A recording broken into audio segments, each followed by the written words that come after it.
একটা প্রেসার কুকারের যাত্রা শুরু হয় একটা সাধারণ স্টিলের প্লেট থেকে।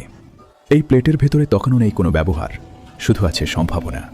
প্রথম ধাপে স্টিলের প্লেটটা রাখা হয় ভারী হাইড্রোলিক মেশিনের নিচে। উচ্চ চাপের প্রভাবে ধীরে ধীরে প্লেটটা বদলে যেতে থাকে, নিয়ে নেয় প্রেসার কুকারের প্রাথমিক আকৃতি। এরপর কাঁচা গঠনটা যায় গ্রাইন্ডিং সেকশনে।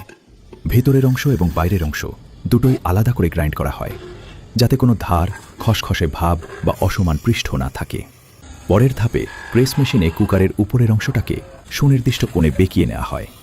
এই আকৃতি নির্ধারণ করে ঢাকনার ফিটিং এবং চাপ ধরে রাখার ক্ষমতা। এরপর অতিরিক্ত স্টিল মেশিনের সাহায্যে কেটে ফেলা হয়। প্রতিটা কুকারকে করা হয় একই মাপের, একই স্ট্যান্ডার্ডের। হ্যান্ডেল বসানোর জন্য নির্দিষ্ট জায়গায় নিখুঁতভাবে ফুটো করা হয়। এই ধাপে সামান্য ভুলও পুরো প্রোডাকশনকে প্রভাবিত করতে পারে। এরপর কুকার যায় পলিশিং সেকশনে।